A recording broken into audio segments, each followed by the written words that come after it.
Andrew Lewis, why'd you choose Ivers here on the waterfront? Well, Ivers was the first real Seattle institution to set up shop down here on the waterfront and turn it into what it is today. And as we're on the verge of opening this big new waterfront park and expansion of the aquarium, it's good to go back to the roots of what has started the placemaking here on the waterfront, and that's Ivers Acres of Clams since the late 1930s. And you're running for a second term. Why run again? Well, we've set a lot of really important things up in the first term that I want to see all the way through. We have a pilot program for a behavioral health alternative response that I helped create with Mayor Harrell, the care department. That's a pilot launching this month. I want to scale that to the entire city. We passed a 6-year investment plan through the Metropolitan Park District. I want to see those investments realized. I want to see the Queen Anne Community Center renovated, which we funded in the package of the Metropolitan Park District. I want to see our park ranger cohorts hired, which we funded through the Metropolitan Park District. So we have a lot that's in front of us as a city, and I want to finish the work that we have set out. We've set it up in the first term. We're going to finish it in the second term. So let's talk about the primary. You finished in the vote below 50% in the primary. As an incumbent, below 50% is not where you want to be. What did that tell you? Well, lots of incumbents in the past 10 years have finished in the mid-40s. You know, Tim Burgess finished in the mid-40s in 2015. Councilmember Juarez finished in the mid-40s in 2019.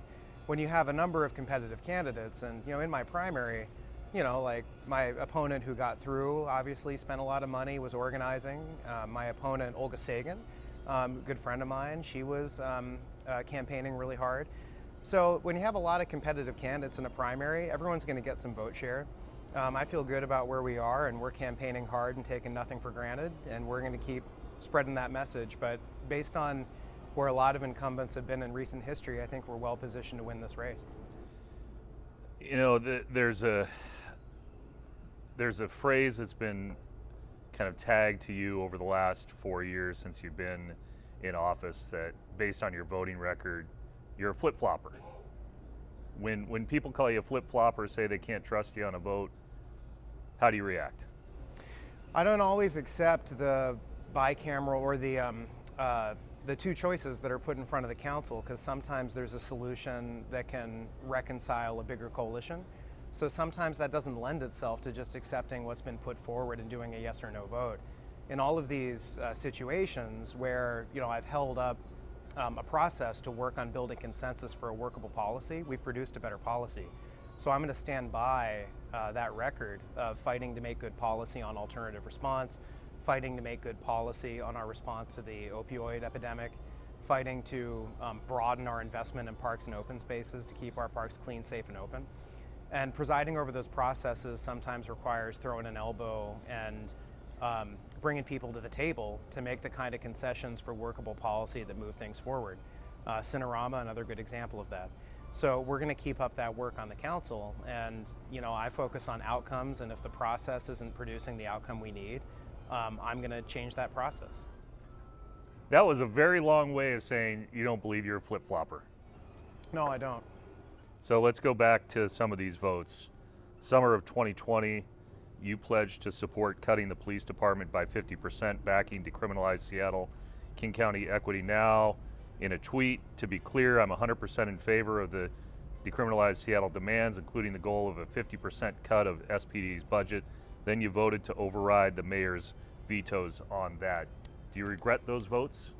Yeah, I've been very public that I don't think the defund conversation has helped materially advance what we really need to do, which is building the alternative 911 response that we've done through the CARES department.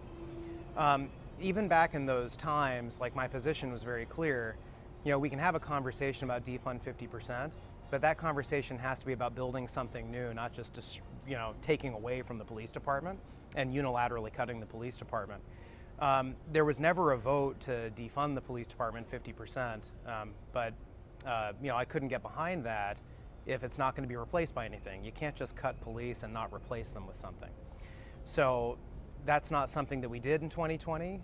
Based on that conversation, the council decided to take a more cautious approach, and I think that the council was right in pursuing that more cautious approach and not defunding 50%. But to be clear, you did support the efforts to, the pledge, you pledged to cut funding by 50%. You doubled down on it with a tweet. You voted to override the mayor's vetoes.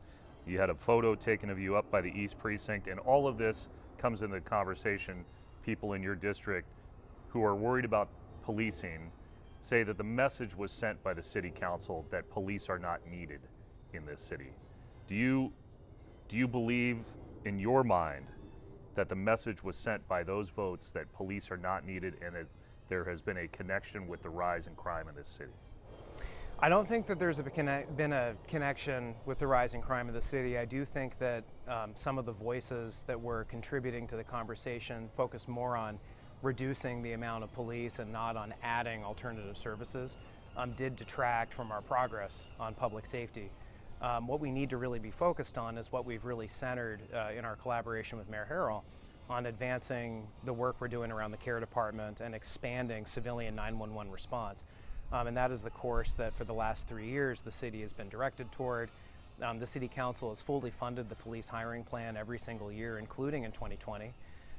So I think that we need to continue on that pace of making sure that we have police, but also making sure that we have these civilian alternative responders. So violent crime is up, homicides are up. Do you feel any sort of responsibility based on that voting record? No, I think what we really need to be doing is focusing on what the root causes of all of the criminal incidents that we're seeing in the city are. Because we've actually seen in some locations, I mean, 3rd Avenue is a really good example, the focusing of resources on the 3rd Avenue project, the focusing of resources on the police emphasis presence, but also having social workers through We Deliver Care. That has been materially reducing disorder and violence in the downtown core. And I'm really proud to have a rating of strongly aligned from the Downtown Seattle Association, their highest rating, in recognition of that work in our downtown core. That has materially decreased violence. That has increased the confidence of merchants and stakeholders in the downtown core. And that's the kind of work that we need to be doing. You need to be pairing the police resource, which is important and critical, with these other public health-based resources in a place-based way. And that's what we're seeing in the downtown core, and we're seeing downtown recovery as a result of that. I don't want to get to 3rd Avenue in just a second, but staying on the voting record, I think everybody at this point knows how you voted on the drug possession bill back on June 6th. You voted against it, even though people claim that you had told them you were going to vote for it. This dragged out for a few more months. Deaths from fentanyl continue to rise. Do you regret how that situation played out? No, I mean, we have a better policy as a result of that, with the buy-in of the Public Defender Association, Police Chief Diaz, and Mayor Harrell, and a 6-vote supermajority of the City Council. So the policy that we passed is more sustainable, has more community buy-in. We just had a University of Washington, or sorry, a New York University School of Medicine study indicate that there's no correlation between fatalities from fentanyl overdoses and the criminalization of drug use. What's really important is that we get the enforcement right to make sure that we are cutting down on public disorder. That's really the thing that has to be the big focus. We've seen in jurisdictions around the county that did just immediately incorporate that ordinance, we've seen overdoses go up. In the center city of Seattle, overdoses actually went down over the course of the summer. So I don't think there's a correlation between the statute and deaths. There is a correlation between having a real enforcement plan, which is what we've adopted as a council, working with Mayor Harrell on over the course of the past couple of months, having a real enforcement plan versus just having a statute. And that's going to lead to a visible decrease in disorder, a visible decrease in the crime that's related to the fentanyl epidemic. On both these issues, though, don't you have a concern there's a perception problem when you vote against policing, vote against any sort of drug enforcement, how that looks, not only to police, but to visitors to the city? The people of the city deserve us getting the policy right, because what we need is not just to solve a perception problem, and I agree, Seattle does need to solve a perception problem, but that's going to be the result of having visible results in the streets of the city of Seattle. And what we've seen, having one of the biggest months of downtown recovery, 3 million visitors in August, 91% of our August 2019 numbers. Hotel occupancy records set over the course of the summer. People are coming back to the city of Seattle, and I'm proud of that. And we need to keep going forward with that work. 56% return to office in August, so we have a sustained post-May over 50% return to office downtown. Downtown is coming back, and we need to continue to extol the virtues of downtown. Downtown's a fun place. We're downtown right now. I spend most of my time downtown, and not just for work, but for fun. You know, we got the Fifth Avenue Theater. We're going to have the Cinerama open soon, the Seattle Symphony. Downtown is a great place to go, and strongly encourage everybody to join me in going back downtown and being a part of our recovery as a city. So on 3rd Avenue, this is an issue that extends past 3rd and Pike and Pine, all the way down to Wild Ginger, Benaroya Hall. There has been talk for now, it seems like years, from the Downtown Seattle Association and others about a 3rd Avenue vision and implementing that and getting some trees and lighting, and it has not happened. It has been slow to change. In fact, I think the argument could be made, at least in the last 4 years, that situation has gotten worse. Yes, part of that because of the pandemic, but if you're reelected, when can we actually see substantial change on 3rd Avenue? Downtown recovery is not going to be going back to the pre-COVID status quo of what downtown is. Downtown recovery has to come from a reinvigorated and redesigned downtown core, and nowhere is that going to be more important than 3rd Avenue. I adopted by resolution the 3rd Avenue vision to be official City of Seattle policy. That's going to be incorporated into our comprehensive plan next year to guide how we are going to reshape and physically rebuild 3rd Avenue to reflect the vision for 3rd Avenue that we all want to see. We took a big step toward that last week when we upzoned the core, the commercial core of 3rd Avenue, to allow people to build taller buildings in that area. You were only allowed to go up a couple of stories on those parcels where the Crest IGA or some of those other buildings are located. What we really need to do is allow the private sector to be an effective partner with the city to redevelop some of those parcels to take full advantage of those dense downtown core locations, and at the same time we can enter into agreements with those property owners to redevelop, redesign the streetscape. We can do that through tools like the Move Seattle levy, which is going to be renewed next year. We can do that through tools like the Metropolitan Park District, which could fund certain park and open space components of that project. We are moving forward. Mayor Harrell has been a great partner in this. That upzone is a really critical first step to signal our intention to make this a true urban space, a place that embraces the transit role of that corridor, but also makes investments in the bike, pedestrian, and storefront improvements that are going to be necessary to really realize a 3rd Avenue that all of us want to see. Are you up for the Center City Connector getting rebooted? The Center City Connector, I think, is a promising project, but for me, a lot of it comes down to making sure that the federal support is real. We're in the middle of doing a study through the Puget Sound Regional Council. We have some federal money to see if that project is going to be fully competitive for funding under the Infrastructure Act. If we can get significant federal support for that project, I think it's meritorious to look at it. If we can't, I don't think we can afford it on our own. So I'll take that as decision still TBD. The other thing that is on the horizon that you potentially would have to weigh in on next year is the idea of more progressive revenue. That's also code for another tax. You voted for the Jumpstart tax. Now we're seeing multiple players in multiple interests in using that money. Are you for another tax, another Jumpstart tax, which you know as well as I do, the business community in downtown really doesn't want at all? Yeah, I think that taxing has to be the last resort to get through our budget crunch that we're facing for the next biennium. There's all sorts of different things that we can do to try to lessen the need for additional revenue. First, we have to put front and center. The deficit is very real. $250 million a year for the next biennium, that's a lot of money. To put it in perspective, that is almost as much as the Seattle Police Department is funded in a given year as the biggest department in the general fund. So we really need to look very, very carefully at how we can keep essential services, but make the necessary reforms and adjustments. The council in the last biennium identified over $60 million in ongoing savings. We can dig into that, double down on that, look for ways to do departmental consolidations, look for ways to do attritional retrenchments in certain departments where pockets have become vacant, and maybe we can figure out a way to do that work without refilling that position. There's things that we can do that really focus on how to make the city not just better run, but make the city more fiscally responsible.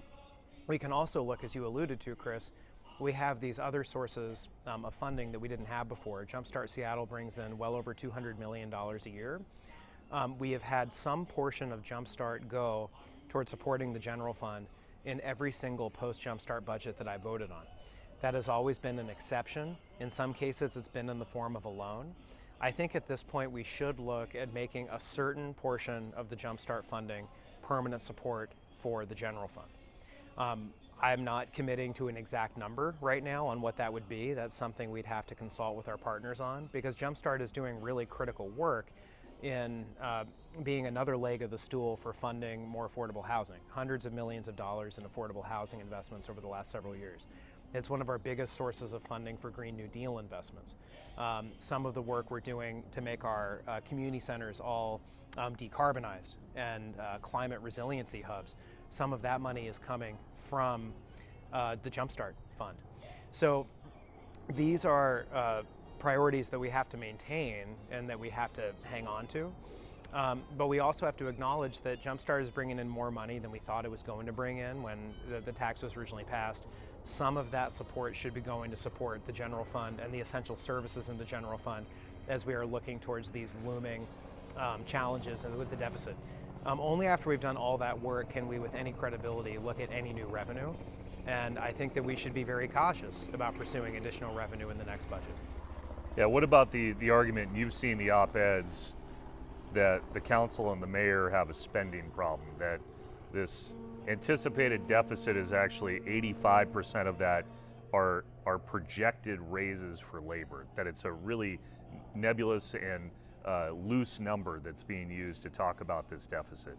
What about the argument that the city council and the mayor have a spending problem more than an actual deficit problem? Well, we have to be careful because we're in a national competition for talent. Nowhere does that loom larger, to be quite candid, than police. We have record numbers of police applications right now relative to the last 2 years, nearly 200 applications a month of people trying to join the Seattle Police Department. Part of that is because we offer very competitive salaries, very competitive wages. The Guild contract is one of those contracts that is out. And I think that my friends in the Seattle business community would like to see a competitive contract to attract and retain police. So I would just say that that same principle doesn't just apply to the police department, but it applies to the fire department. It applies to the people who are doing work at SDOT to keep our roads safe and open. It applies to folks like our park rangers that are enforcing rules in our parks. A newly reinvigorated park ranger program I helped expand from 2 to 28 rangers. All of those things have costs associated, and we're in a national competition for talent in a city that's incredibly expensive. So I think what we need to figure out is really take a hard look at lines of business of the city and determine, is this something the city should really be doing, or is this something that's more of a competency for the state and the county? Are all of these pockets things that, like employee pockets, things that should be open, or are there some that we can close and consolidate with other roles? Do we still, as a city, want to have the same regime around things like design review, for example? Is there a deregulatory component to this? Can we cut certain regulations that hold back the creation of housing, that hold back the permitting of small business? Are some of those regulations even necessary? And as a result, are the positions that regulate and enforce them necessary? These are some of the things I want to look at. I have a proven track record on it. We passed legislation reducing the cost of permanent supportive housing construction by 15% by cutting that red tape and cutting some of those regulations. So I'd like to take a much harder look at how we can do more as a city. Cities around the country are showing that it's possible to do this. We're not alone in having these crunches. But at the same time, we have to figure out how we can be competitive to attract people to come work here and do the people's business, be they a police officer, a firefighter, or a lineman. So your opponent is running a race that's almost singular in the idea that they're not Andrew Lewis.